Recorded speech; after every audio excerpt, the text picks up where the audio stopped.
కనకదుర్గమ్మ గుళ్ళో ఒక పంతులు గారు దుర్గాదేవికి సేవలు చేస్తూ ఉండేవాడట. అయితే ఆ పంతులు గారికి 4 కుమార్తెలు ఉన్నారట.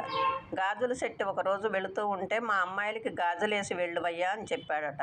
సరే అని చెప్పి వాళ్ళ అమ్మాయిలకి గాజులు వేశాడంట. ఇంకొక అమ్మాయి కూడా వచ్చిందంట. వచ్చి నాకు కూడా గాజులు వేయమంటే ఆ అమ్మాయికి కూడా వేశాడంట. వేసిన తర్వాత పంతులు గారిని డబ్బులు ఇవ్వండి అని అడిగాడట. ఎంతయ్యా అంటే 5 అమ్మాయిలకి గాజులు వేశాను అని చెప్పాడట. 5 అమ్మాయిలు ఏంటయ్యా, నాకు 4 అమ్మాయిలే కదా ఉన్నది, 4కి వేయమని చెప్పాను కదా అంటే, కాదండి 5 వచ్చి చేయించుకున్నారు అని చెప్పాడంట. సరే అని 5 డబ్బులు ఇచ్చేసి దుర్గాదేవికి సేవలు చేయటం కోసం గుళ్ళోకి వెళ్ళాడట.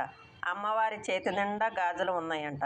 అమ్మ, నన్ను కనుకరించావా, నా కూతురుగా వచ్చి నువ్వు గాజులు వేసుకున్నావా, గాజులంటే నీకు ఇంత ఇష్టమా అని చెప్పి రోజు గాజులతో పూజలు చేసేవాడట. ఆయన ఎంతో సంతోషంగా ఆమెకు సేవలు చేస్తూ ఉండేవాడట.